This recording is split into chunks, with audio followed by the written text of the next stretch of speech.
Some documents I may refer to.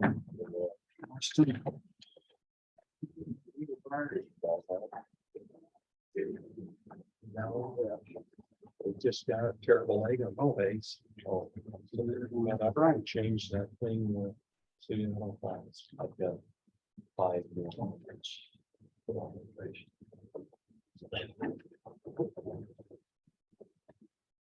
Okay. Yeah, as far as I heard, yes, we're gonna big chapel. Okay, I may refer to some of those oh, documents. you've got the mouse. You know, lawyers burn paper, right? Okay, what have we got? Oh. There's copies, Are you with Barry today or? Yes. Oh, okay, I just checking. no, that's quite all right. Fair question.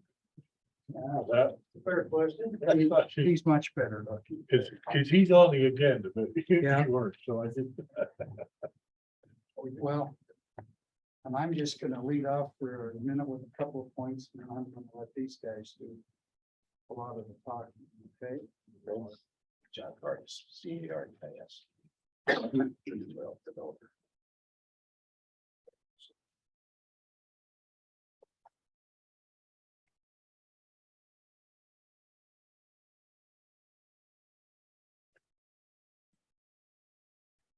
Fire away. All right. Well, we're here today. The point that specifically tees up the issue was an application for a zoning permit for lot 38, block 4 of Palisades Creek Subdivision. But, and the question is access to that lot and how that is occurring. But the issue is much larger and really impact more lots. There's a total of 12 to 14 lots, I believe, that are accessed off of easements as opposed to directly from Cutthroat Road. And that one lot has been denied a building permit at this point. And there is another buyer who just within the past week has backed out of including his purchase of the lot because he could not be assured by the county building department that he would be entitled to receive the building permit. The plat was actually filed back in the 2007, 2008 era. And then we know what happened in 2008. The real estate market drove off of the plat. And so everything fell flat. Recently, over the last year, things have picked up a lot. What I wanted to do is first mention is, in reality, we have a precedent for what is being requested in terms of the building permit. And that is lot 47, which already has a home on it. It received a permit and a certificate of occupancy. It's actually owned by Mr. Curtis. And it is also accessed off of one of these easements. It's on. Now, I can keep going. I'll John, why don't I let you pick up fill in there. some points? just to make sure you have a multimedia presentation. My son sent me some pictures. I know Scott, but I don't. Oh, excuse me, this is John Curtis, Cardis. Okay.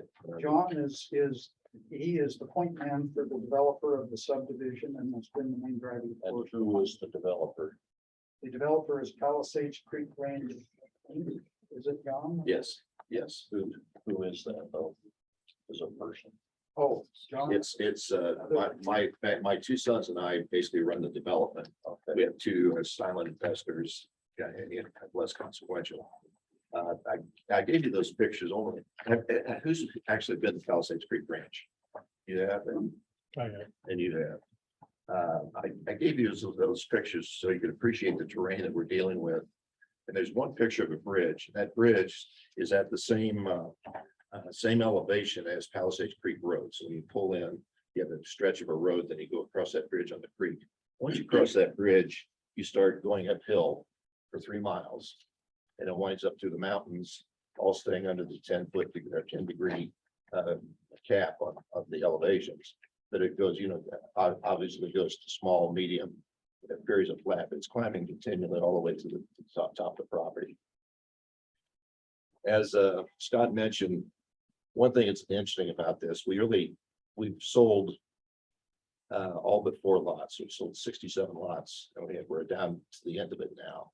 As he mentioned, one person backed out last week from the sale because of I wasn't sure about the building permit situation. But in a way, as we present this today, we're presenting it on behalf of the developer.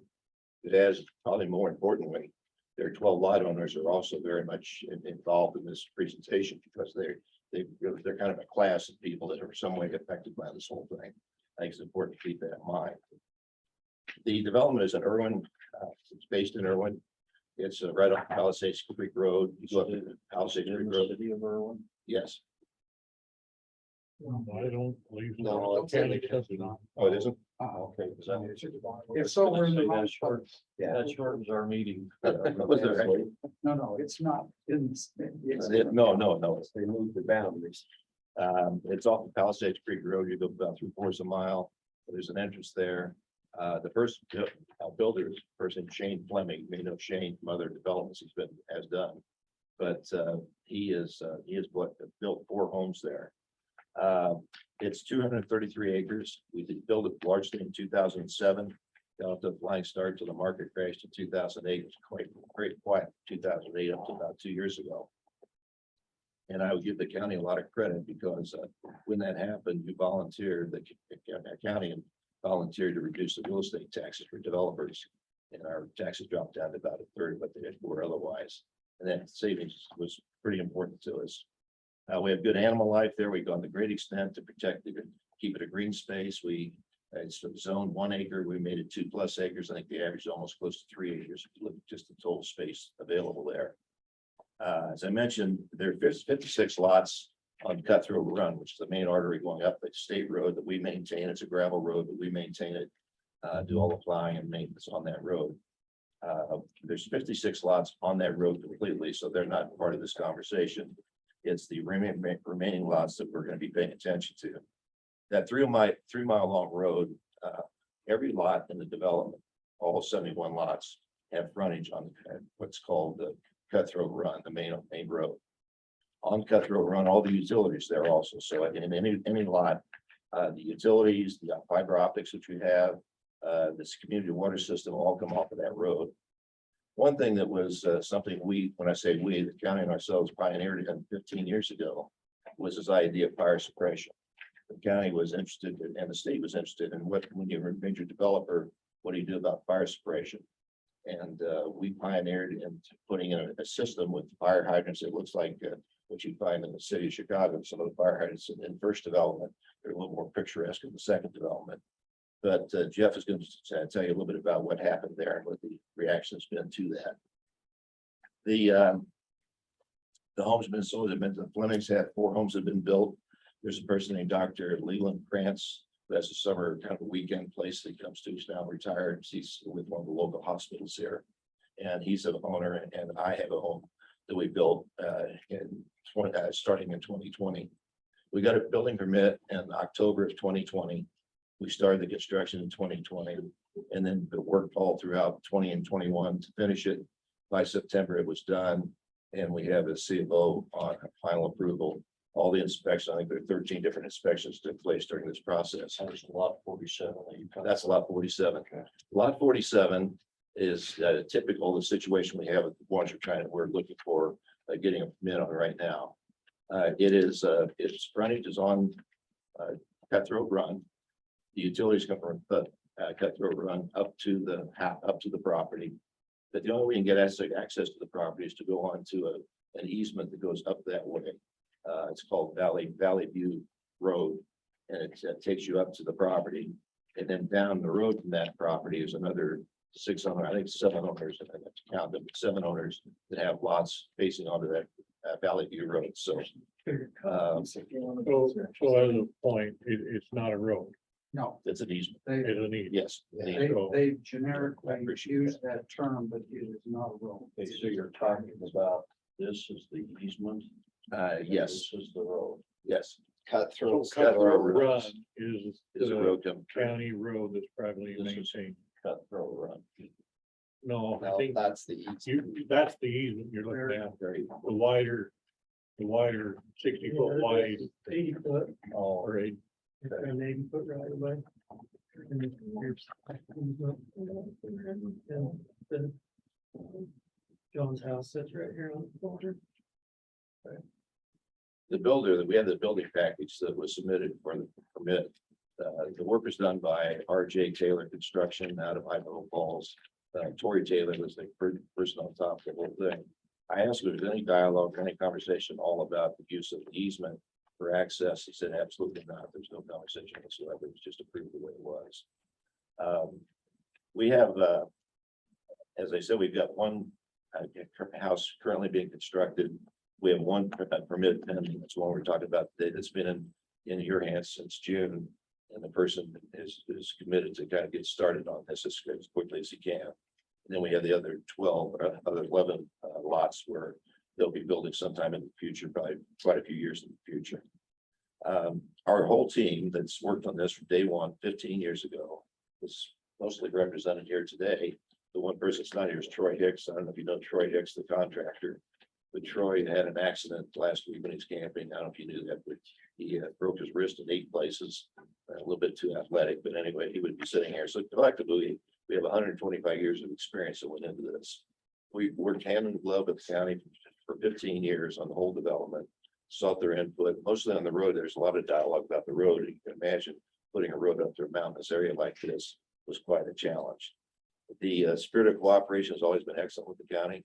We pride ourselves on being good corporate citizens. I feel like we've always had a good working relationship. And it was a tough job for all of us. It's probably, I would consider to be one of the showpiece places in Bonneville County as a development with its picturesque mountain views everywhere and the animal life. It was a tough assignment. It turned out beautifully. We have a lot of pride in the way it turned out. The county should have pride also. Jeff, why don't you talk about the fire suppression system? Well, first is the issue fire suppression, because we're kind of aware of the fire suppression. What's the? No, the issue is not the fire suppression. Yeah, The issue that they're getting down to is whether or not we can issue building permits with access off of the easement road. And my answer, what I've told them is that the access has to come off of Cutthroat Lane because that's the county approved road. And the developers went in at this recorded easement agreement, which took place in 2018. And recorded this easement that goes all the way through, and now they're trying to apply for permits for each one of these lots off of the easement road. The only way we can issue a permit is if the access goes on the Cutthroat, which is actually the county approved road that's privately maintained. The easement has never been discussed with the county. It was never discussed at any of the planning and zoning meetings when this plat was originally approved. It was just something the developer went in and did and put this easement all the way through because they felt like in some places Cutthroat was too steep to get access to these lots. But the county has never, that has never been before the county's approval to make that into a private road that's dedicated to the county to actually provide access to those lots. Can I ask you a question? Why was the plat approved with those lots that don't front Cutthroat? They all front Cutthroat. That's what I was. They've just put the road. Road goes to the middle of somebody. And they did an original plat Okay, to begin with, and then they actually came back and did an amended plat and moved Cutthroat at one point to make access to some of these lots more feasible. So the easement is something totally separate of anything that had happened with any county approval that just happened in the last 4 years that there was never any meetings on or anything. Okay, so the fire flow that they put in there. Yeah, that's fine. That's not a quality. yeah. Well, I think it's what you just mentioned. We have input from the fire chief of Swan Valley. Can I just address that point? Okay. Because historically, I think the reason for the requirement of frontage on a dedicated public road, this is a dedicated public road, it is privately maintained. As the Public Works Director mentioned. And I looked yesterday in the county zoning ordinance. I mean, the typical requirement we think of is 100 feet of frontage on the road. Although, and Austin, correct me, as I was looking, this is actually in the RF, recreational forestry zone. I didn't find that in there. What I found was a 90-foot with the 100-foot comes where we're usually dealing with this in an agricultural zone. Yeah. It really doesn't matter. So RF is 90, but it still But it- has to be on a But county. here's the approved thing road. here's the thing that I noticed. The ordinance does indeed require the property to have frontage and to touch a county road for a specified distance. What I couldn't find, and if I'm incorrect, Austin, correct me, I don't find that it says on that length of the lot adjacent to the road, that's where you must access the property. What we're dealing with here is something that's a practical reality, and that's the topography. If you were to try and cut this road wider down in, it would really create quite a scar, if you will, to be able to get there. And we're in a recreational forestry zone where one of the objectives is to preserve that. Now, I think, and of course, the title companies have no issue ensuring access, but I know again, that's not the point. But I think historically, that the reason for that requirement on the road, I've been around long enough and I'm sure many of you have. It used to be you could use an easement to get access to a piece of property if somebody was building a country home. And then that was widened out, and eventually now it's become, no, you've got to have frontage on a dedicated road. It's always been my understanding that the rationale behind that was the county was concerned about public safety and their ability to do that. They were concerned about, number one, maintaining the road, which in this case, the county doesn't have to maintain Cutthroat Run, or obviously these easements, the HOA does. The other thing, of course, is always. Commissioners a request to, I'm guessing the property owners at first, because if the county were to maintain it, would have to be up to county standard and paved. And that is true. And things like that. So that's an accommodation for the rural Yeah, areas. it is. And in fact, I think this is one of the first ones that had a publicly dedicated but privately maintained road there. It's a cooperative effort and kind of became a model. But my understanding is the requirements of this frontage, it's been a matter from the county's viewpoint. And I've had that discussion with Steve Sear a long time in the past on other projects. Is primarily it relates to safety. That is, okay, fire. Can they get a fire truck there? The county or the fire chief has said, no problem. The police, these easements do not have a grade that is steeper than Cutthroat Run. We're not dealing with some little 2-track that winds down through the bushes here. The police have got 4-wheel drive vehicles they use up there. The other question I know historically has always been, well, okay, if we have to get an ambulance in, can we do that? They should be able to, because in order to build the home on Lot 47, there were semi trucks and there were cement trucks down there, so they were able to access it. So I think the objectives or the concerns that the county typically has about this, public safety and your ability to fulfill your responsibilities there, and not have people start throwing darts at the county. I think those are met. I don't see any requirement in the ordinance that literally requires you to build your driveway through that frontage. And Couple of things you say, give me a little bit of concern. I think, and it should, you know, that's kind of an interpretive thing on your part.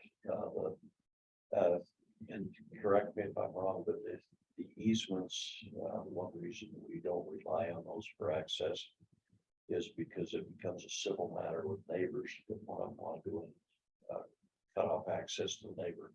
Yeah, maybe they'd be able to win that in court. But then the other question I got is with an easement like that and building permits, do these go kind of put any of the existing properties out of code for setbacks and things. It's gonna affect all of those properties with their setbacks and what can be there and where they can and can't build. I haven't looked at each one of them individually. But it does have effect on each one of those properties and placement of structures. What would prevent them from replatting this, which we can't give input on, because that go for the P and Z. Replatting that with an access road or, you know, kind of formalizing the easement into a public roadway privately maintained. Well, in order to do that, it has to meet the current standards of about the 60-foot wide right of way with a 28-foot top. And that 28-foot top with a 60-foot right of way becomes problematic in that it just, I don't know that you can fit it with the topography in there. I don't know that you could get it there. And that was when the surveyor initially came in and talked to me about this, that was the option that I gave him. For being able to utilize that easement was to look at the option of replatting and turning that into a county road. That would wipe out everyone's lot. It's physically impossible. Just because of the mountainous nature and the terrain, it's physically impossible to do that, so it can't be done. I just don't see how the county has any other option. This is the plat that was approved. With frontage on those roads, and that's the access. I mean, we can't go in and change that now unless it goes through that replatting. I think the easements probably kind of in the category of an agreement between neighbors and owners. That is correct. But I'm not sure it satisfies the access. You know, because we don't have enforcement on private easements. And there's other subdivisions out there that have easements like this, and we still require the primary access to be off of the county road. There's some people that, yes, they've been granted this easement, and they'll still utilize that road for other things. But from the county perspective, that primary access has to be on the county road.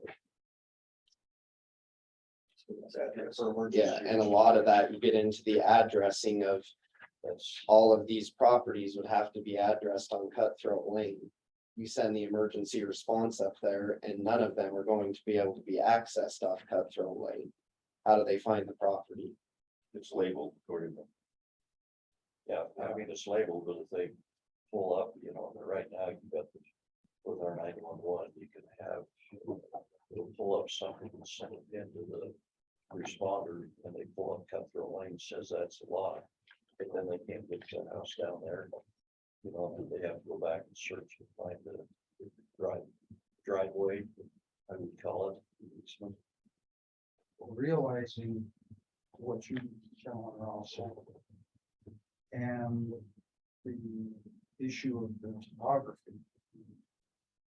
Can't make it the typical 60-foot width. So I think can is a term where, yeah, there's methods to make it to 60-foot wide. What it does in return is make these lots pretty unusable. That's right. So yes, you can make the road there. You're kind of building the road to nowhere almost because. Well, you're building a road that now becomes more of the lot occupying than what normal people are willing to deal with in trying to build a home. in speaking with Tracy Daw, who is one of the lot owners who I've talked with about this pretty extensively. He came back and told me, well, it's not impossible to get an access off of Cutthroat Lane. It's just gonna be more costly because it's steep. It is. So there's a difference between it being the grade's too steep, you literally can't get an access off of there, and it's just, well, this is gonna cost more money, so we don't want to utilize that, we want to utilize the easement. But it's not impossible for them to create a driveway off of Cutthroat Road. Safe driveway would be a question, I think, because there's an issue trying to, with pitch like that, you know, put a gravel, how you gonna get a road that's gonna be terraced down there? And it's, Well, but they're I'd counter the argument safe driveway is the thing we pointed out, that if the emergency response can't get to that and find it, is that safe? Well, may I ask this just to finish up the thought where I was? Would there be any possibility of considering, I mean, you're talking and suggesting that what you need to do is amend the plat? What about the consideration of a variance, which does have the aspect of a hardship in light of the topography? That, Or potentially, I mean, if the county wanted that. what easement can there, response to that, will be, we have a right to apply to a variance, that's. It's gotta go through P and Z. And we're probably not gonna weigh in on any of that in case, it's not granted, but we're granted, one of the parties appeals that to us, because that's the only way we hear variances. Is there any potential to have the road, and you've got our public works director here, is there any potential to have the road, I mean, basically as it is right now, less than 60 foot wide? I mean, In our the developer has no today. problem granting. Is there a possibility for a variance on that standard specific to this? So in what's the public works standards, there is no option for a variance. The only variance comes through the planning and zoning right now. And could it be addressed in that type of a hearing? It probably could be addressed in that type of hearing. I will say that it's not the first time that Well, somebody has, we'll make a well, determination. don't know. Okay, It's not the first time that somebody has talked about putting a variance type of thing in the public works standards. So far, we haven't done that. I don't know if that helps you kind of understand the map. And I was gonna use a road map, but that doesn't work today. Because I don't know whether it's a road or an easement. No, I don't. I mean, the road map to getting something down. Oh. Your CEO is address on Pitt Road, huh? Yes, Your access. and we, our property, I think, has to be precedent setting because you go through all the processes and all the approvals. And it is exactly where you get, have you do for us, that's one of those 12 lots allow. And I think just for the record, I'd like you to share, I would like to share with you whether we got the fire chief of the Swan Valley area. That's, is it in there? It's in the folder. It is the one from Travis. I mean, he's perfectly comfortable, and he likes what we have there, perfectly comfortable function, the way it's been set up. What's the CO was?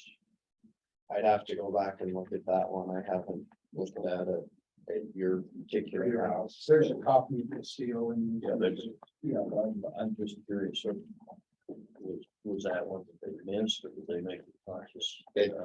It could have been missed. That was before I was here, so I'm not sure exactly what happened on that. I'd have to look at it. This year,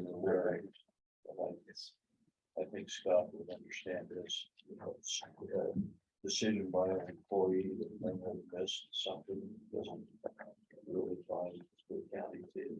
You're right, and that's why I brought up the idea of a variance, is I realize that you don't want to be in a position where, okay, we say done it once, you got to do it again, and have somebody else try to piggyback off on that. I was trying to find a way simply to resolve this specific situation. Yeah, I think that's. Because I understand your, I think that's a possibility because of what cost. Yeah, I'd be happy to chat with them about that and options and what's happened in other cases similar, so. Could you explain to me what you're talking about, what type of, what you're proposing? here? well, what I'm talking about, John, in this particular case is a variance, the aspect of hardship in it because of that the county would be willing to approve for purposes of granting a building permit the use of these easements for access as opposed to widening and changing the plat, getting down. I mean, we've talked about, yeah, you could economically It's not going to make much sense. And you will destroy much of some of those lots if you were to try and widen those roads. So that's why I brought up that idea of the variance. It would be unique to this because I know what the commissioners and the county staff, they don't want to be whipsawed in the future by saying, well, you did it once. I kind of get where you're coming from there. And I was trying to craft a solution within the tools that we have. That's just what I'm saying. And I realized that We they, appreciate that approach. and the commissioners can't just say, oh yeah, great idea, because they have to step back. When I talk about that, as Commissioner Christensen said, well, we can't rule on that today because it's got to go through the process. It would go through the hearing, we'll have a hearing, and then it comes to the commission. But I'm just kind of floating that idea, and if I'm correct, I'm kind of hearing Austin say he's willing to talk about that idea and possibly give some guidance. You can come in and we can discuss options for ways that we could possibly approach it. So, Because there's a good reason for these standards. And good term to understand the words arbitrary capricious when making our decisions all along. And we have to avoid doing that. Well, And you've got a good attorney. well, as John said, they've tried to be good corporate citizens, if you will. I think this is really kind of the model for a good recreational subdivision out there. One of the main 15 reasons, years in the making. one of the reasons they didn't want to actually pay Cutthroat Run is, yeah, huge cost, no question about it. But really, this type of a subdivision in that location, that's just not really compatible with what you're trying to build and sell to people. They're looking for something great. You what? Make a great long. That's exactly. Good point. Tom. Yeah, what, somebody gets at the top on a longboard skateboard and just goes all the way out. Yeah, I shudder to think that, but I'm sure there's somebody who would try. Take that broken wrist and. Yeah. So there you go, have one. Okay. Okay. So, somebody explain to me how this happens. What is this? Well, this is a survey that was done up on Final Plat. We'll show those guys and get them to explain it, because that's really. Over 100-foot strips of land that are going to go in the parcel. That's the only way they're getting 100-foot frontage, and they're not accessing, they don't even access each parcel through these roads that go out through. Well, willy-nilly, I've showed maps before. a lot of things that you see like that, when you look at them in the county. People have built their homes and, or split their lots up in non-compliance. And then you get a survey like that, that corrects it so that they actually have road frontage. Right. Because they've just gone in and there's an existing house there and they'll split it off in whatever parcel configuration they want that we don't ever see, because it goes to the assessor's office. Then they come in and say, we want to do something else to your property, and we say, well, great, but first you've got to fix these so that they each have 100 feet of road frontage. So sometimes you'll see oddities that things are weird because it's been a retroactive correction method to breaking the ordinance in the first place. Right. And it was parcel configuration established to It's a very undeveloped way to. Yeah, for road. not complying, yeah. Looking at that is, one of those flag lots. And all. That's one of the terms they use, but this goes like 3 steps beyond a flag lot. Well, but they have to have their own right way for access. And they On that easy. Rather than some- Yeah, I- Yeah. Sure they'll have. I'm familiar with the term flag lots because those properties up on Antelope Flat, the old Hayes Ranch. That's- Hey, that was me. What can I say? I was even before my day. Yeah, that was actually, it was, It created quite a stir and an awkward Yeah. situation. actually George Peterson, my old partner, was the one who did that, but I was the guy behind the scenes. And indeed, Mark Rockefeller Uh-huh, is still my client. yeah, And I've continued to deal with that, and we've done things up there, and the road that you actually use to get to those residences, clear back in there. It doesn't go down those strips, it wanders out across that range. I don't think I want to hear that. Yeah, it goes for 9 miles. Yeah. Yeah, just, to get a sense of this, we got a lot of people involved in this, a lot of people who made sincere investments in something. As to my lot, I got your approval all the way along to do exactly what we want this other one. Exactly. So we got that precedence. We got Dow that's been in here for 2 months now. And he's got a log cabin, he's ready to assemble. And so what do I tell him? What about the person that called me Monday and said they were going to get out of the contract because they don't know if they can ever build a house there? What do we tell the other 9, 10, or 11 people that are we've made sincere investments? I'll just restate something I said before. It's an error, staff member at planning and zoning to give you that, so that it does not set a precedent, because a decision by a staff person cannot override it. May I just ask Austin, are you required to participate in the next meeting that's coming up? I'm mindful of the time here that's been set aside. Or do you have a few minutes now? Will probably only be another 20 minutes or so if you want to wait. Yeah, I could probably be done by 11, at the latest to come chat with you. So Would that be feasible? yeah, So okay, walk me through the timeline so I can understand people need to be communicated to what. we can go through all of that. Yeah, okay. So let us wrap up the other stuff and we'll get Austin kind of freed up. We've got a couple people waiting. Yeah. And Chapel, it's waiting online. Yep. So let's be mindful of that. Thank you. Yeah. all. Okay. Thank you.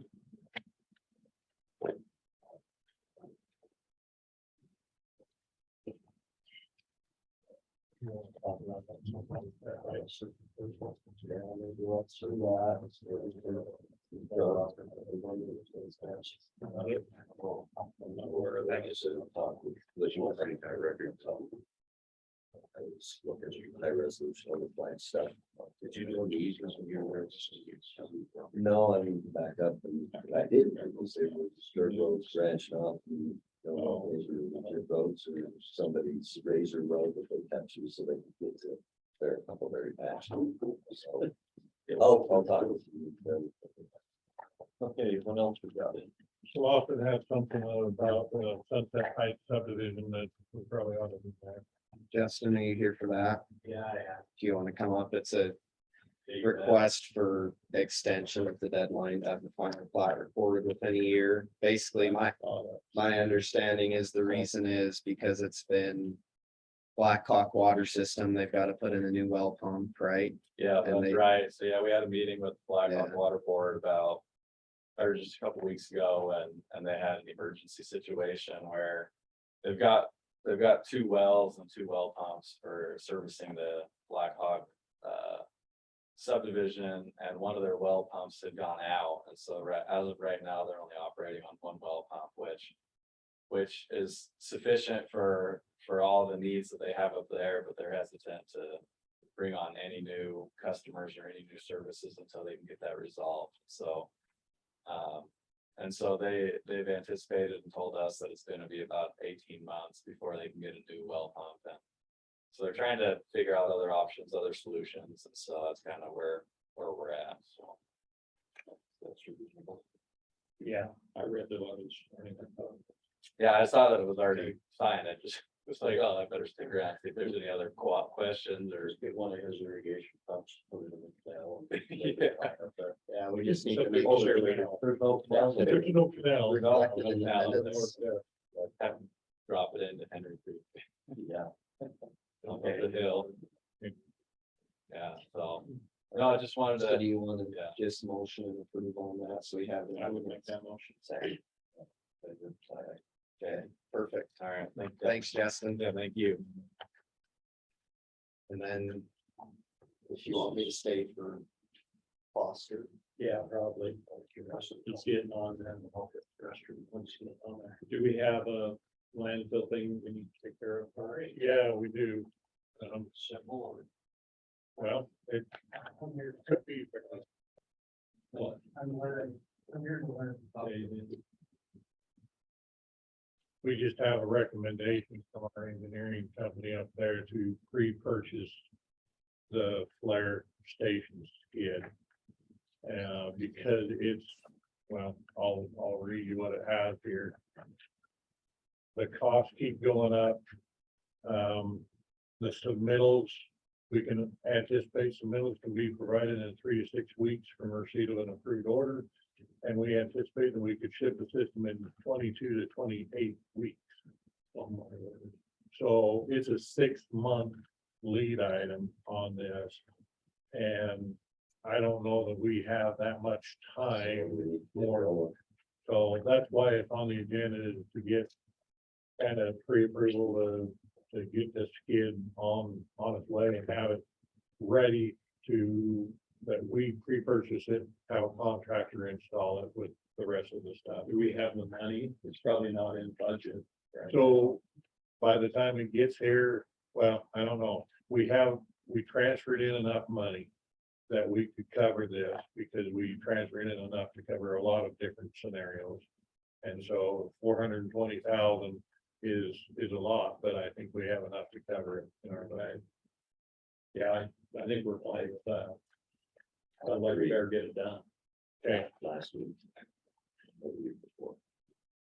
I will work with Great West then and tell them that that's what we'll do, and we'll be working on the paperwork for it. Okay.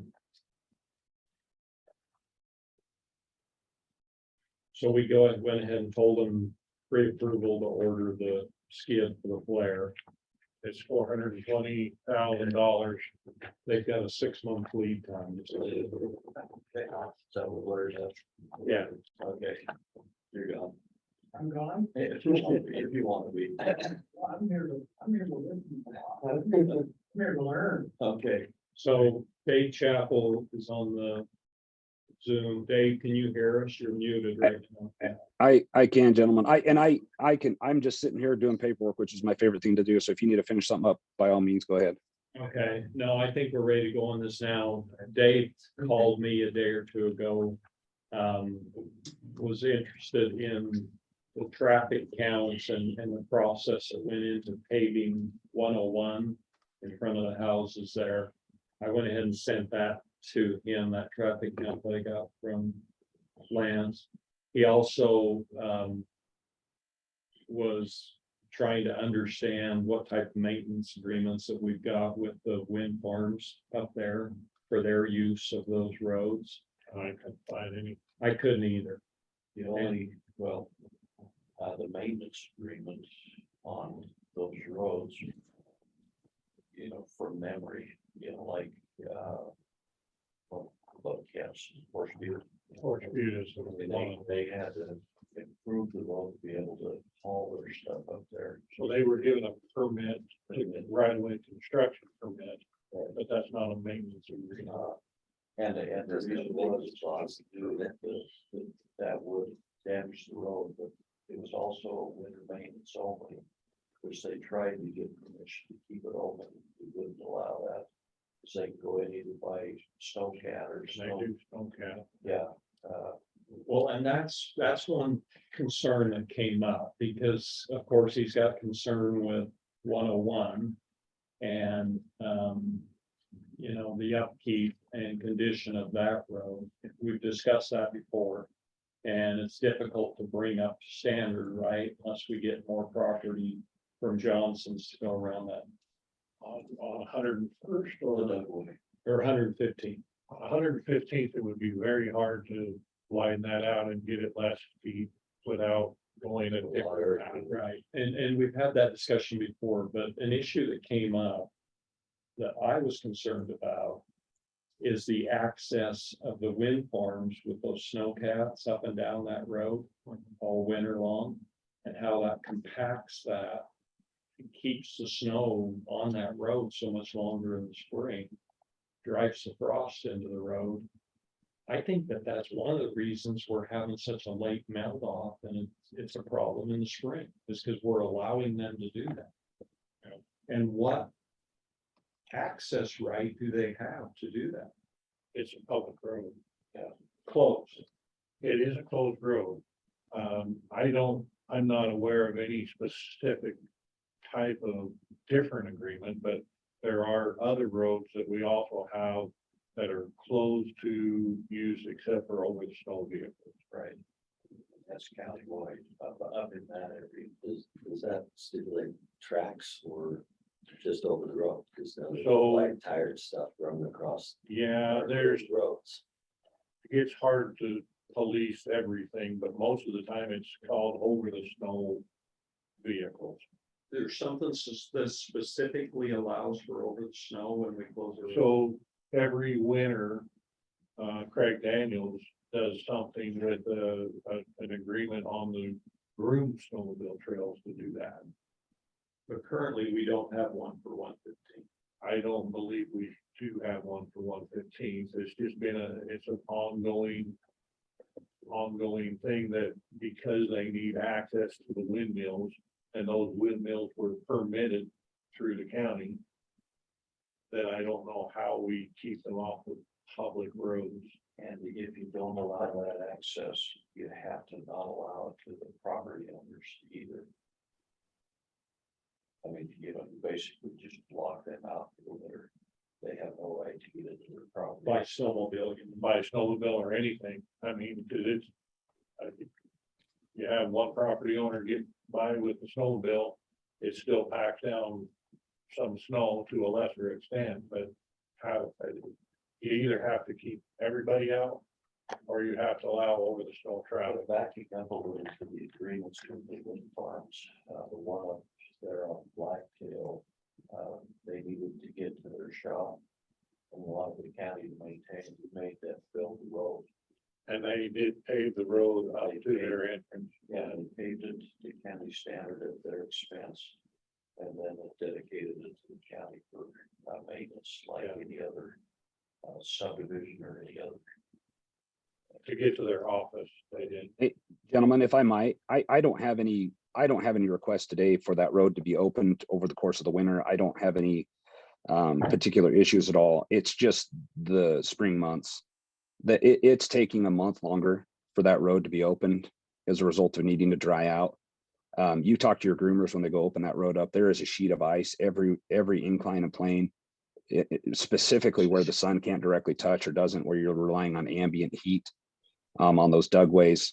It is noticeably different than it used to be. And I understand the concern of generically saying, well, if a snow machine goes, a cat goes. But really, for all intents and purposes, the two machines, although they both pass across snow or on the top of snow, they're designed to do two totally separate things. The primary function of groomers, although they're using it to access it in a different manner than like a ski resort, is for compaction purposes.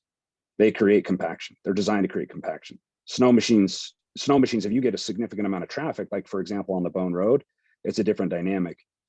I don't know how it can't be looked at and said, well, if a snow machine goes, then therefore a cat goes, or a track machine goes.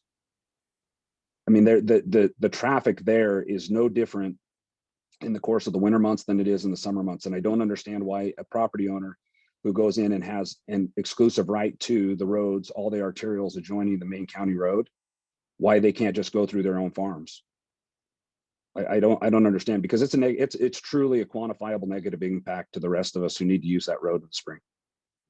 That works great for the first person at the beginning, but if the next property doesn't like, or is liked by the person in the beginning, they're not gonna let them access their property from property number one, across their property. So that's the purpose for public rights of way, is so that the next person and the next person, you're not subject to your neighbors. We're dealing with that with this particular easement where it becomes a civil issue that way. There is no, everything they own adjoins. There's nothing, there's no point in time wherein they have to leave their property to go across someone else's. Who, Johnson's, Talbot's. well, you're talking about the wind. To get to their wind towers. So can those? I don't know why the snowcat is using 115 to get up to the wind towers. They have wind towers off of that 115th. They have access roads off of 115. But can they access it the same way we make fosters for the sellers through?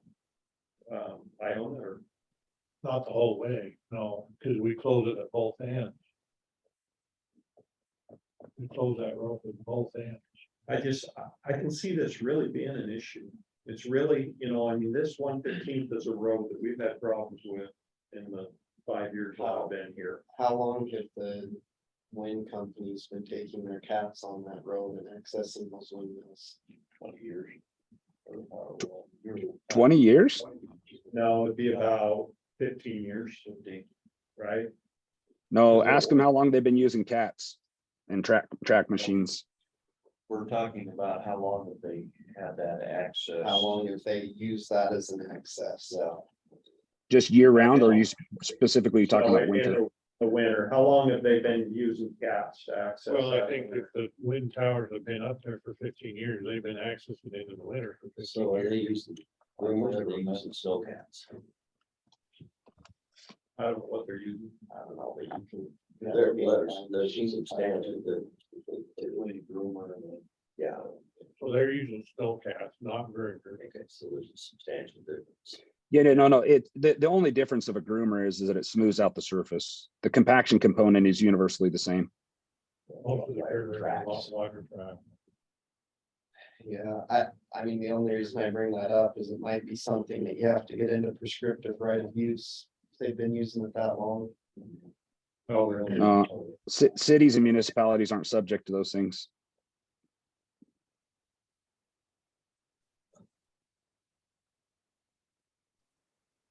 You think that if they come in the wintertime, they could claim a prescriptive right on you when it's a winter closure?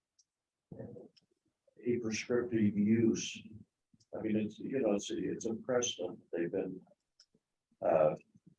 Their access in the winter has always been the same since they were granted it, and they were granted accesses off that road.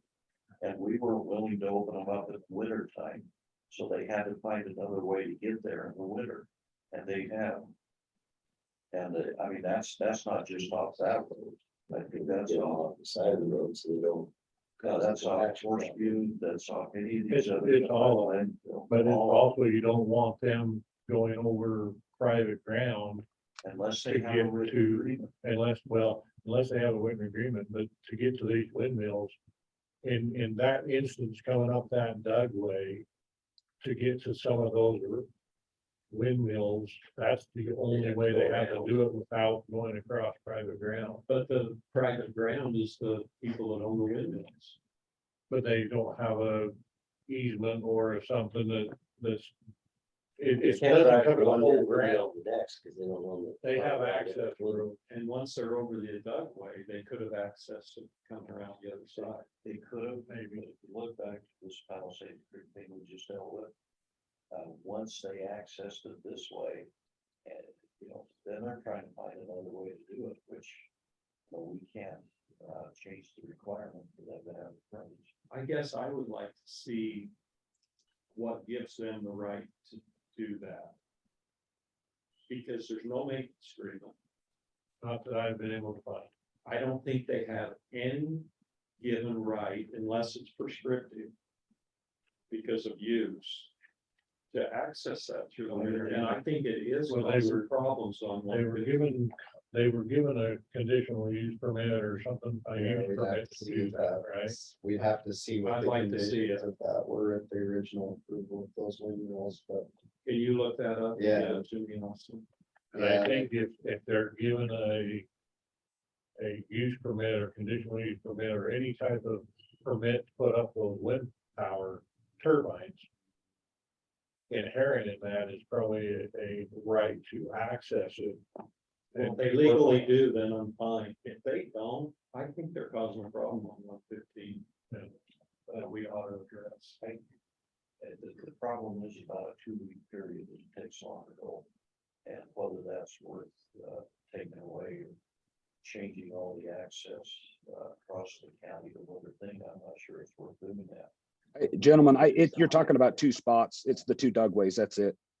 I don't have any particular issue with anybody using it for any specific purpose if it's necessary. You're talking about two spots, which the point of the dugway, the worst dugway, the ground adjacent to it's state land. If you want me to go into the state and say, hey, can we get an easement to come across that in the wintertime? But they don't restrict usage of any kind. As long as it doesn't impact negatively the person who holds the lease, which is coincidentally Talbot's as well, then they don't restrict uses, whether it's in Bone or in the bench above Ryrie or any specific location. As long as it doesn't impact the leaseholder, they don't restrict use. And that's a farming lease. So you're talking about middle of the winter. It would actually, to be honest with you, if they took that route around the top of that thing because of the way in which the snowpack's in there, it would be easier for them to go across that farmland than it would be for them to go down the dugway. There's two dugways. The southernmost dugway is the worst problem. The one that's just about a mile north is not quite as bad, but still a problem. Those are the two spongiest spots on that road. All you're asking them to do is to just go around those two spots because everything else bears off. The road is actually crowned above, it's levied above the farmland, and the snow doesn't deposit there. There's really no compaction issue in those areas, but those two dugways specifically, the road is lower and catches a ton of snow. So nobody's, it's just like hey, can we all try to work to some amenable solution so that it doesn't negatively impact everybody? I don't want to alter their world. I just don't want mine altered. And we talk about, well, we've permitted them, we've given them the ability to do that. Well, we all have permits, and we've all worked together in so many different ways. It's not the end of the world, but you're talking about two specific stretches of road in there that would be really, really beneficial for every single person that passes that road.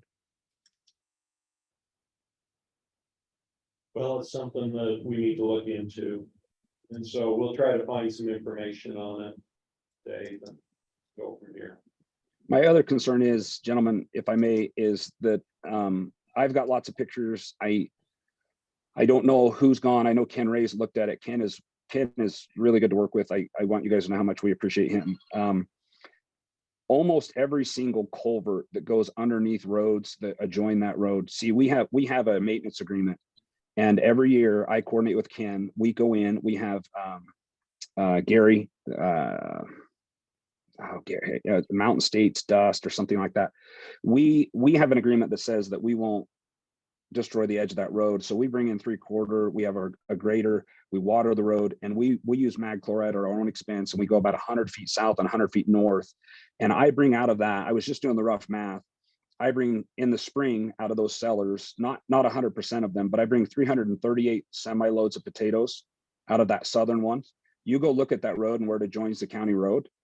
It's a pretty steep incline. We take care of the maintenance of that. They come in and they grade it, but we mag chloride it to hold it so that we don't negatively impact anybody. And I haul about 200 loads. Excuse me, driveway. Yeah, it's just where we adjoin the county road. Yeah. We don't do all the maintenance. I'm not claiming that. The county grades it and everything, and we're grateful for that.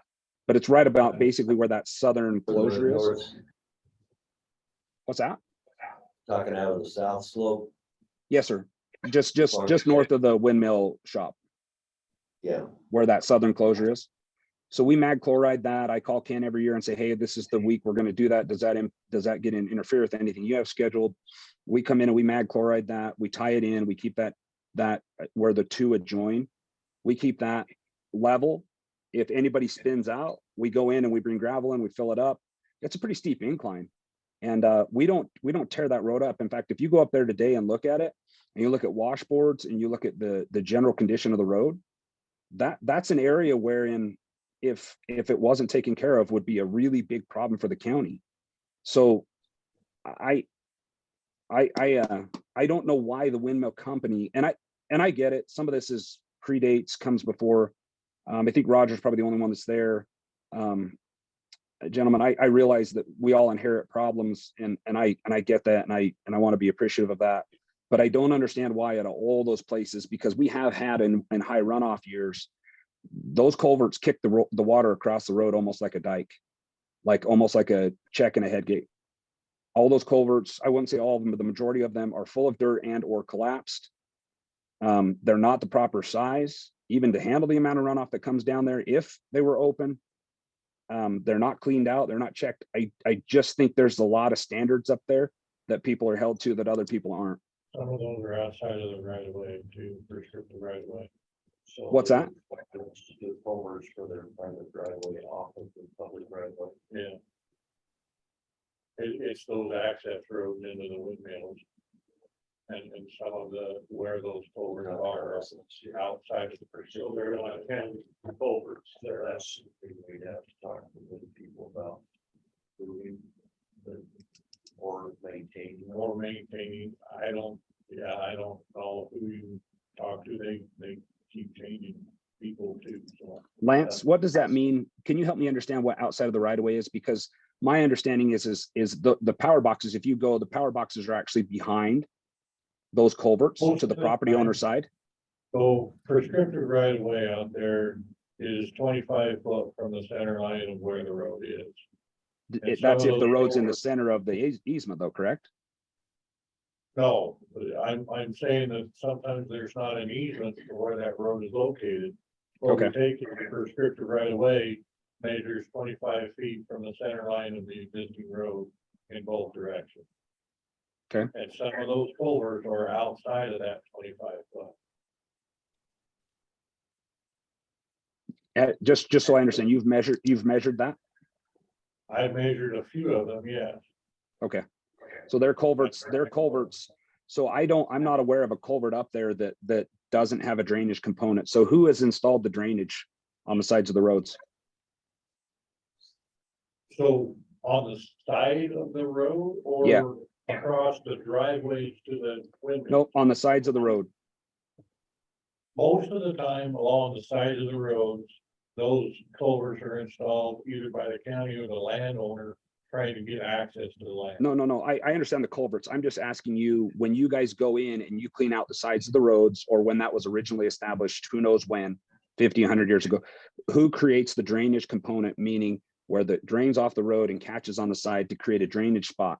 Who puts those in? Again, most of the time that's done by the county or the landowner trying to get access to the land. Okay, because all those culverts lie right in the spot wherein the county goes and grades. Not, well, so again, we're talking about there's culverts across the access roads and there's culverts along 115, both. I'm only talking to the culverts that adjoin the county road. If you asked me to quantify how many culverts exist on that place, I couldn't tell you. On all those connecting roads that come in, there's about 6 or 7 culverts that are literally in the Connect drainage roads I'm area talking of the about. county road. The access roads for the windmills.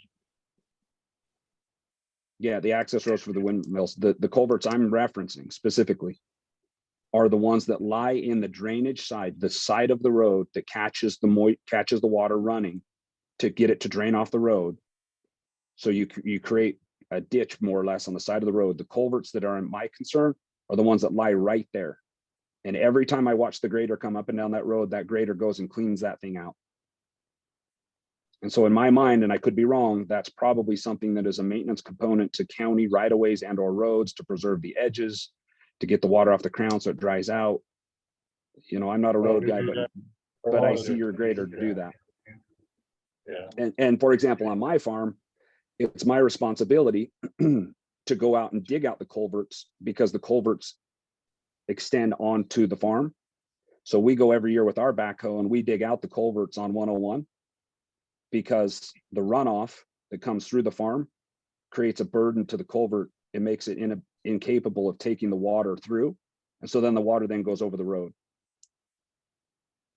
So I don't know that that's a maintenance component to what we're supposed to do, but we're asked to do it every year. So anyway, gentlemen, whatever you can do there on 115, I know it's a burden, I know it's a pain, those dugways are not, they're not good for anybody. I realize that if we could go back in time, we would, the road would probably be in a different place. So whatever you can do would be greatly appreciated. I don't want it to be open in the winter. We did that experiment. I don't think it was good for you or for me. I am in total agreement that thing needs to be closed in the winter. It's in the best interest of all parties involved. I just think some of the usage that's granted or implied or just used in the wintertime is creating an unnecessary delay and a negative impact to the rest of us as it thaws in the spring. It takes a long time for 3 or 4 or 5 inches of ice to melt when you don't get much sunlight. Let us look into those. Dave, we'll do some research on those agreements and what's allowed there and let us consider it, and get back to us. I appreciate it. All right. 101, I to be sensitive of your time, I don't want to belabor those things, so I appreciate it. 101, can you guys educate me as to, I've got this traffic study in front of me. The ADT is average daily traffic. I don't know what that Correct. means. I'm just assuming. Okay. How do you Yeah, make the average daily determination traffic. between trucks and cars? Does the sensors detect weight? So the sensors most of the time are checking the distance between axles. And they have Okay. an algorithm inside the counters that help differentiate that. It is not 100% accurate, but it's as accurate as any of the counters we have. So, No, you're perfectly fine. There's a margin of error associated with everything. It's not a problem at all. I just wanted to understand that. So the decision to count it from the 5th of May to the 13th of May, what's the determining factor there? that was when we were able to get the counters out there. Okay. That was just when we were told to get the traffic count, we put it out there as fast as we could, and that happened to be the time frame. No, not a problem at all. These things are not, I'm not super familiar with these things. On that list, it says on number 4, it says Chapel 1. I'm assuming that would be 101 First North as well. No. 1 mile east of Highway 26. Chapel 1 is up in Swan Valley. So that's not me. No. Okay. I thought I was popular. Couple roads. You're fine. No problem. You have to forgive me. I grew up in Shelley and I didn't know there was another chapel in the world until I moved to Rigby, and then I was proven wrong. So anyway, on 101 First North, here's what I came up with, gentlemen, just for rough math. And I want you to know my concern with this stems from, there's been a lot of conversations, whether it would be physically standing on 115 East or on 101 First North, wherein people have, just for conjecture or varying degrees of seriousness, depending on whose role and responsibility it was, wherein people have said, and I've heard it from Talbots, I've heard it directly to myself, well, if you guys would just pay for part of this, we would do it. So there was a comment made to me this last week wherein somebody said, well, you were asked if you wanted to help pay for something. And I said, well, yeah, they came to us. And I said, I don't understand why you would ask us to pay for stuff. We pay fuel tax and we pay everything else, because my understanding, based on an explanation that was given to me, and this goes back to the Dave Radford days. So this is probably, Roger, I think about 4 or 5 years ago or something like that. It was explained to me that it was based on multiple factors, but one of those was allocating based on the rating, the money that was appropriated to the county via fuel tax and allocated money grants, whatever. It could be for a multitude of reasons. I got a phone call from somebody who lives on that road saying, we got this paved and all we had to pay for was a traffic study. And the thought occurred to me, I'm not saying that's an accurate statement. I'm not validating anything or invalidating anything. I understand how rumor mills work. Lance, I saw your lips move, but I didn't hear anything. Sorry. Basically, he said that they didn't pay for the traffic study. The traffic study and that list we talk about, that's countywide, so we put the resources, and it's usually on a 1 mile basis. And your traffic count drops down, primarily because the houses that are there and the school bus traffic and that whole matrix was put on that. And it's not a requirement that you pay for it, it's just if you want to jump up above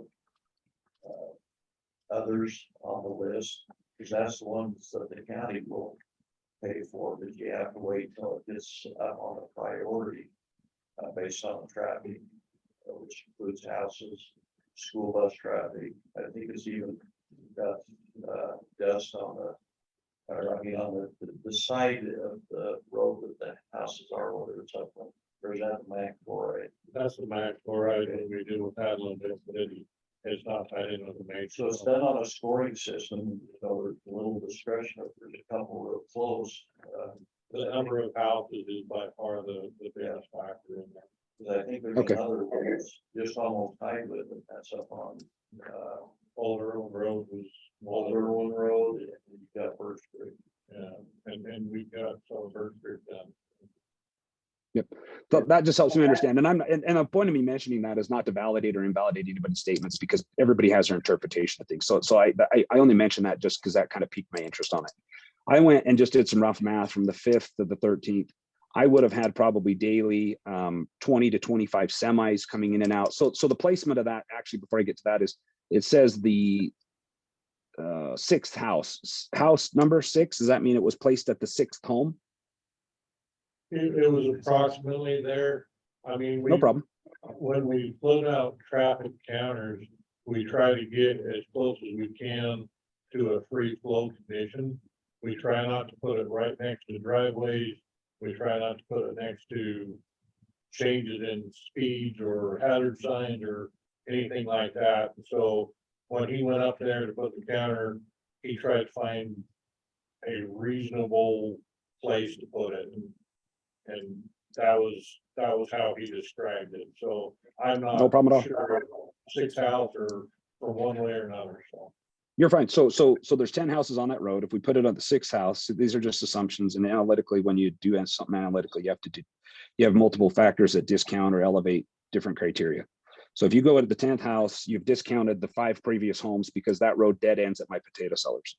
All those cars, I can tell you on one hand how many times I see one of those vehicles drive down there and turn around. So you're discounting effectively 50% of the traffic to the homes, and you have an average daily traffic of 131.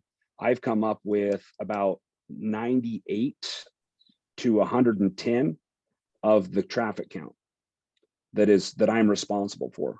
So I need somebody to help me understand if one of the biggest contributing factors is the traffic on the road to the rating. It's probably other variables as well.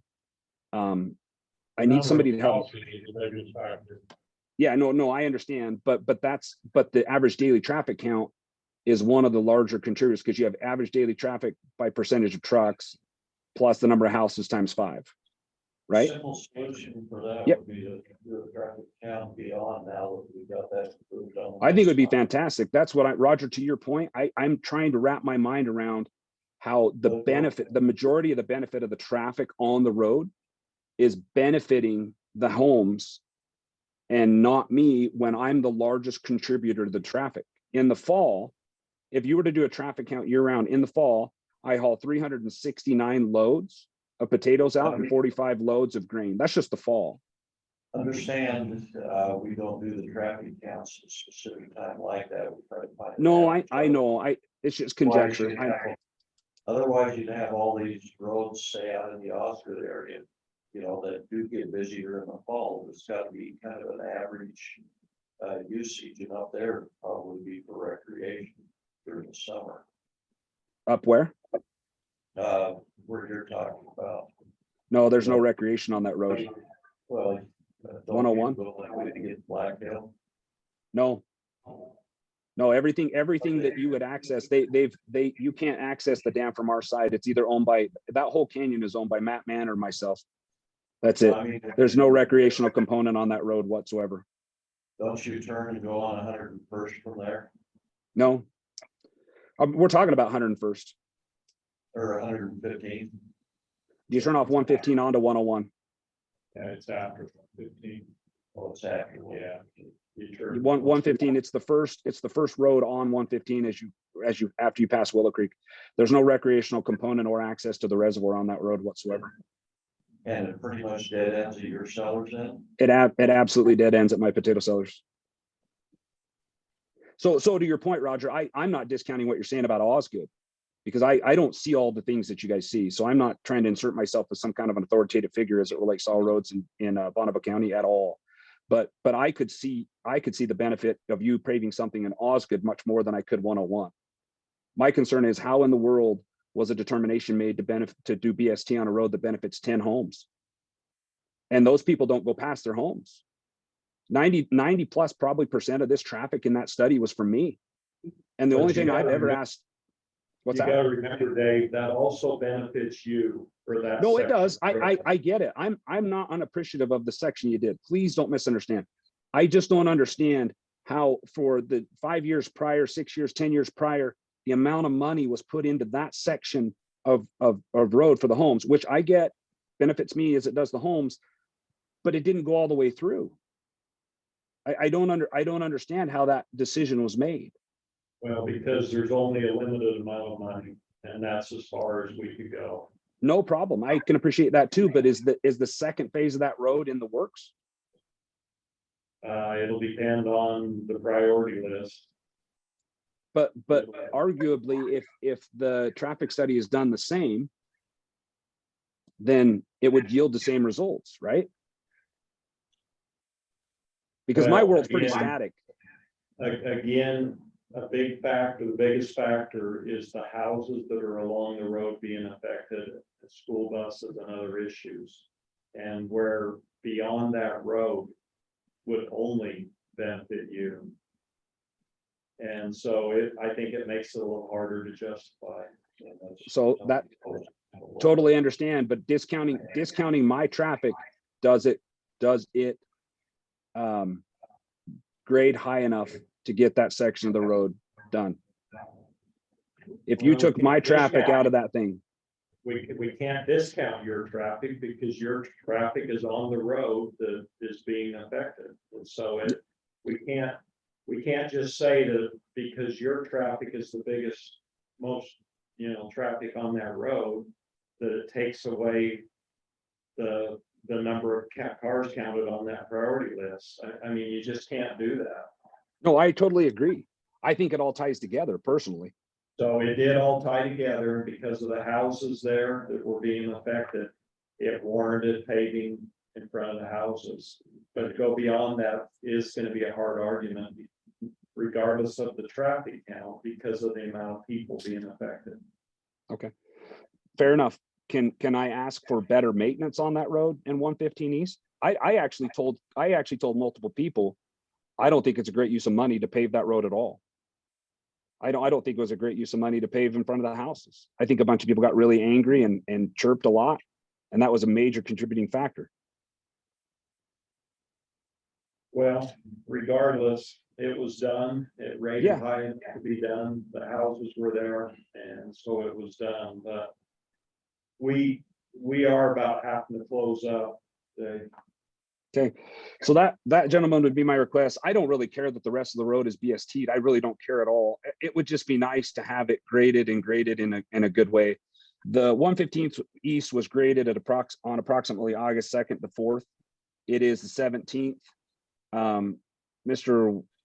Walker, I believe it is. Yes, Can you give me your assessment of that road after having driven across it less than 2 weeks after it was graded? yeah, you want my opinion about why it's the way it is too? I spend an awful lot of time Sure. driving roads and, I've been across a lot of the stuff, backbone. Down roads, the logging truck's been hauling logs out of. That was no more washboardy than most of the other roads I was on that have semi-traffic.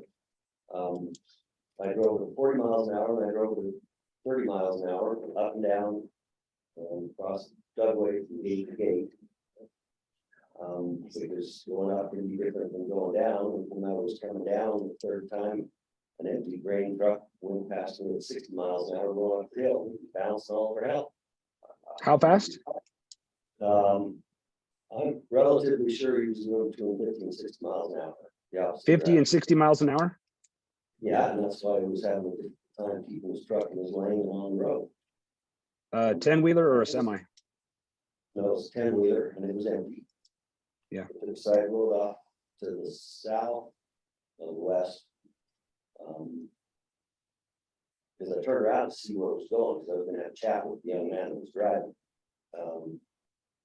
I think putting a speed limit on that road would probably do more to protect the surface of that road from washboarding.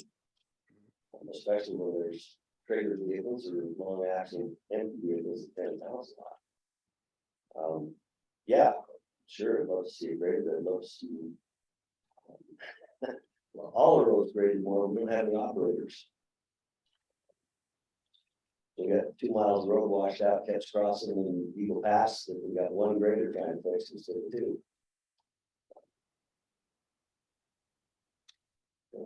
We've got to wrap up. PST probably would help, but. Yeah. It's money and it's mileage. No, I don't want BST. It would just be nice if, we drive cattle trucks down the Bone Road. You guys do a fantastic job. When they grade that road in the spring, that thing will hold. I don't know. I don't travel it as often after we get cattle delivered up there as I do during the period of. They do a fantastic job. It's very thorough. The material, what the road's constructed of is better. It holds for a very long time. My only concern is I don't run bobtails up and down that road. We just only run semis because it's not cost effective. I know who runs 10-wheelers up there, but I can't speak to how fast their guy's going. In my mind, there's no physical way a truck stays on that road going 60 miles an hour. I think you'd be upside down. Well, he wasn't doing that job. But if it's my guy, I would like to know who it was because I'd fire him because the damage to the truck is got to be considerable going that fast. That being said, it would just be nice if the road held together. Whatever we can do to try and hold that road together. And I'm not discounting it. We all are short of qualified and competent labor right now in the blue collar world. I think Ken and Lance and those guys are doing the absolute best they can.